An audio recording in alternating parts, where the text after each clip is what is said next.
好，欢迎来到新电竞日报社。本社呢将重新开启吃鸡课堂系列，各位社员准备好了吗？众所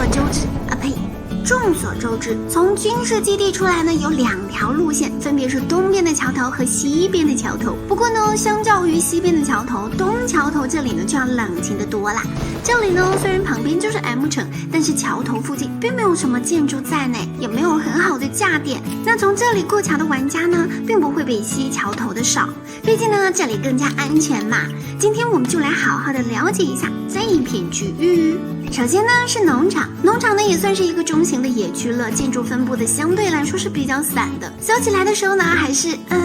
好浪费时间哦。整体的资源量级呢也是可以养活一个人的，那如果人更多的话呢，就不太推荐落在这里的，不然资源肯定是不够用的嘛。农场这里面呢，我们是需要注意两个点的。第一个呢，就是农场大仓库的顶部，这里呢是可以上去嘞。我们来到大仓库东边的集装箱和铁丝网的位置，找到这个铁丝网的缺口，那我们跳到底座上面去，然后呢再跳到集装箱上面去，回头呢找到两片铁丝网连接的位置有两根铁管，那我们就可以跳到这个位置上了，然后呢再跳到大仓库上面。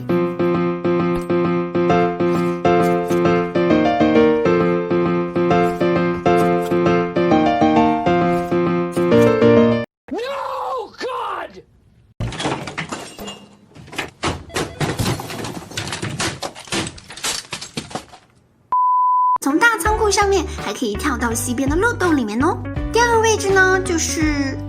这个保安厅了，我们可以通过围墙的缺口直接跳到这上面来。那对于单排玩家来说呢，这里还是一个很不错的藏身之处呢。如果说最后的信号接收区刷新在了这附近的话，喂，这两个位置是需要特别注意的哦。最后呢就是桥头的位置了，桥头附近的建筑距离大桥呢基本上是比较远的，那如果最后的信号接收区刷新在了这附近，那桥头北边这个半开楼所在的野区呢，就是一个很不错的点位哦。这附近啊，虽然地形和建筑分布的比较复杂，不过呢这也算是一个周围比较好的制高点了，还有马路对面的旋转楼也是一个很不错的选择啦。不过呢，优先级是没有甲车库高的。我们如果说人数充足，就可以分散开，这样呢还可以协防。这附近呢还有一个点位，就是西边的这个甲车库啦。这里呀就是附近为数不多的好的制高点。那如果信号接收区是偏向于西边呢，这个甲车位呢就是一个可以打宝的点位哦。周围基本上都是平原内，而且掩体也非常的少，抢占了这里就是抢占了打靶点，还可以对于海边的野区起到很不错的限制效果呢。呵呵。